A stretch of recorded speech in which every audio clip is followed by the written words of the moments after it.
I want to thank any of the people who are on the organizing panel. If you could come up or be ready, I'm going to call on you to see if you have any last thoughts. But I want to, first of all, two things. One, this is the first ICA event of the 2000. We were the very first.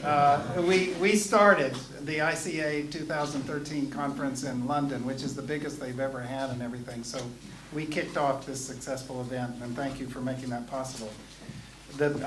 Specifically, thanks to the Singapore Internet Research Center, the School of Journalism at Peking University, Texas A&M University, the Chinese University of Hong Kong, University of Macau, Oxford. We had not just the OII, but the Reuters Institute for the Study of Journalism, and PCMLP, the Program on Comparative Media Law and Policy.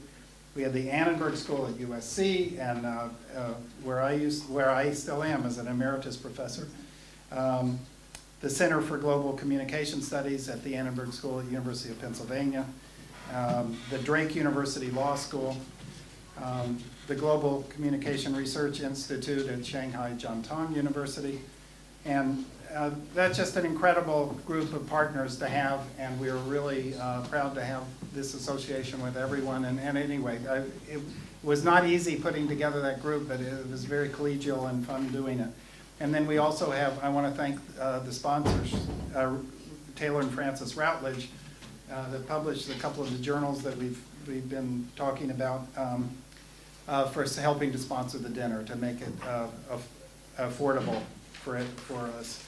I just maybe make a couple of comments about the conference. We started with this question as how is the internet maybe reshaping China, or is it more the case that China's reshaping the internet? And I think the first panel was very interesting to me because everyone were very good scholarly responses, all rephrasing the question, and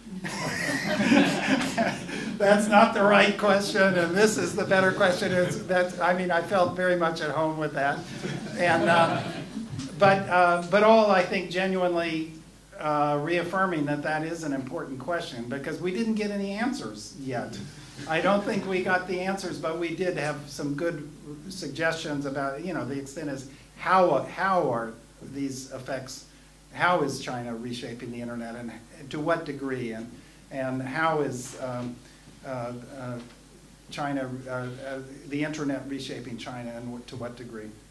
So I think we want to continue to pursue that question. We think it's legitimate.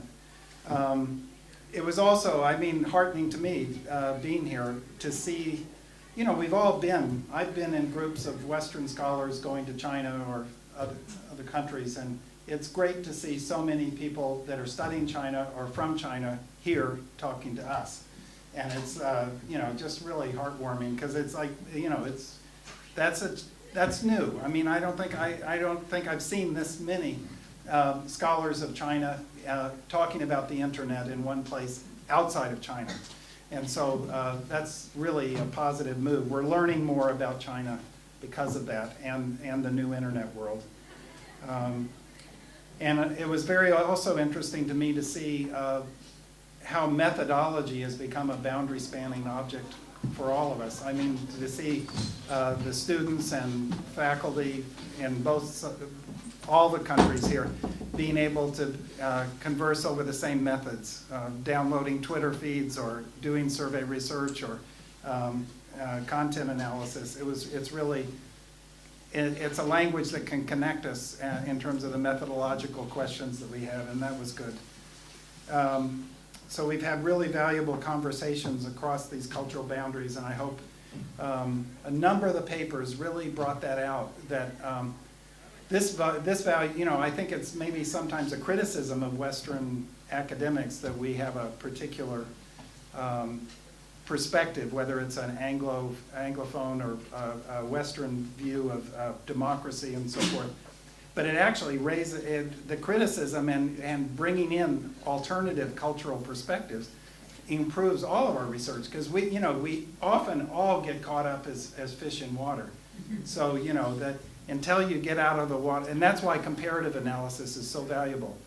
It is harder to do comparative analysis. It's frustrating. You have to learn about a different culture. You have to not take the first things you learn too seriously and so forth, but it's very difficult, but it's always valuable to become a fish out of water so you can see your own frameworks, your own cultural settings in a new way. So it's really great to have that. I had a number of people coming up to me today, and actually with a theme that we really don't have enough content about China, or we don't have enough articles, and people complaining about the fact that they Google and things, they want to know more about China, they can't find that material. So I'm hopeful that things like this, the Chinese Journal of Communication, the ICA is going to publish a special issue on China and so forth. We really do need more published material and accessible material about China in English and Chinese and every other language. So hopefully that will go well, and that this will be that we really are seeing a change in the new internet world, not just the new internet world, but also scholarship in terms of whether we're much more international in our scholarship. And I also like Jack's comment and others about, trying not to just accept national units of analysis and then try to get beyond that to, many more, the regions. We talked a lot about different regions of China, different places, but also the multitude of actors, corporations, and so forth. Very interesting. 5 years ago, the internet or the World Wide Web was sort of sort of a utility that everyone talked about, and it is interesting, but somewhat worrisome that more people are talking about, well, that's a Chinese company and that's an American company. It's the ownership of the internet is becoming an issue, which is not good news, I think. But it is real, and some people feel that, in the UK we talk about the internet being owned by the United States U.S. companies. And I'm sure the companies don't feel that they're owned by the U.S., but they're perceived that way, and so forth. So but that kind of looking more carefully at all the multitude of actors is a great move as well, and not to oversimplify and generalize too much about China, given the diversity of that. I mean, as an American, constantly I would remind people, well, the United States is a big place, and there are a lot of differences in the United States, and of course Europeans always get this, that well, Europe's not all the same, but sometimes we need to be reminded of that. When you look at another culture, it's very easy to oversimplify. So that's a good reminder. Can I ask any of the others in the room who were here today if they have any reflections on the day or any last observations, concluding points, or summary or conclusion?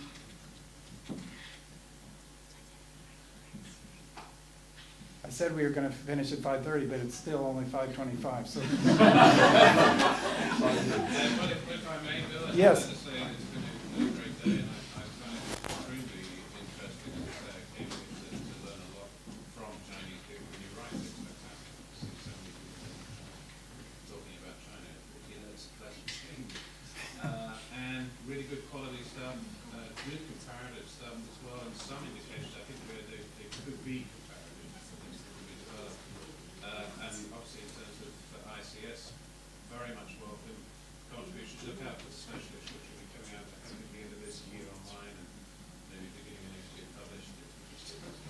Publishing stuff anymore. But if people want to send me examples of their work to gauge whether or not it's going to be published, I'm happy to do that, particularly research students who may be unsure about the process. Yes. Other than congratulating the leadership, I want to congratulate 10 years of work on this subject that really has gotten better qualitatively, and many, many more contributions have been made. And I would like to call on Jack to see if he has any comments about recent developments or the future. Well, I think I set my PCH, places, corporations, and histories in the plural this morning. And when I said that, I was anticipating to learn more today, but at the end of that, I think a lot more than there is such a information, packed day. And I started the day with a little, because usually, we have only one, we don't have breakout sessions Yes. for this conference here. So this is the first time. So everyone has seen me, going inside one room in the middle, but then I think it's great, to have smaller but concentrated discussions, and the rooms, especially downstairs, were very cozy.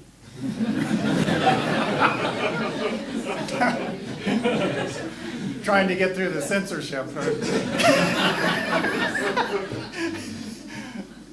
But definitely there are very interesting discussions about new perspectives.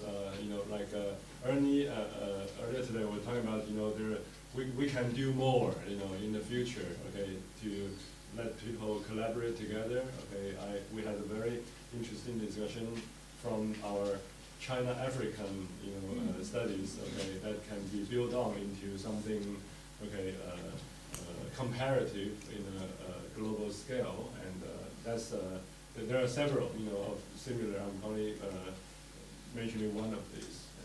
And it's been a very exciting day, and I'm feeling great despite jet lag. Dorothy, did you want? Yes, what I wanted to add was I thought there was tremendous potential for a whole new research agenda. There wasn't any subject that came up where I didn't think, wouldn't it be interesting to think about that as, and in the last group we met with, it was rural to urban immigration, older people who were mistakenly called the aged, I thought, and youth, all put together. And if we could all come up with some subjects that we think Bill's group would be interested in disseminating to all of us, I think we have a very rich research agenda ahead of us. That's right, and also comparatively, because we are, like, for example, we have a survey this year that looks at rural internet users in the UK, and we have really incredible findings there. And so to be able to look comparatively as well, it would be tremendous. I just want to make one comment on that. The figure we received from May on the rural to urban immigration was roughly the same population as the United States. That's quite a figure to think about. So that the whole United States is the same size as the number of people who are migrating from the rural areas to the urban areas. In China, Wow. Yeah, exactly. Okay.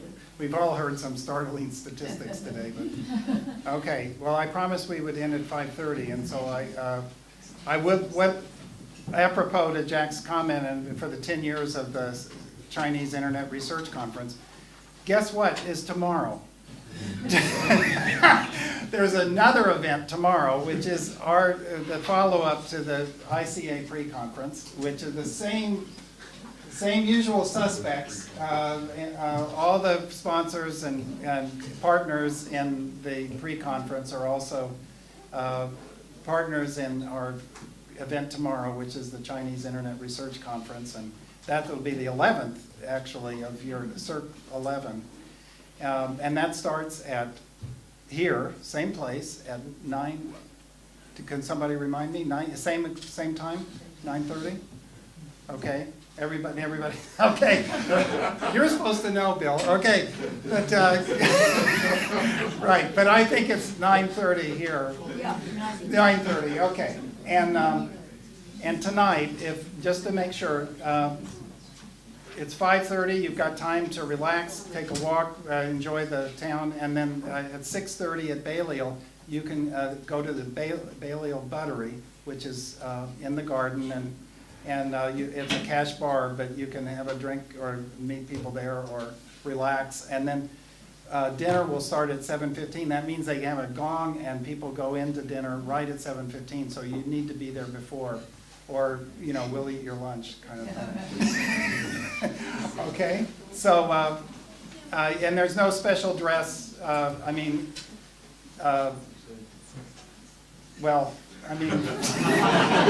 It's not black tie. So it's just what people have on is generally okay. All right. British understatement. You didn't want to criticize.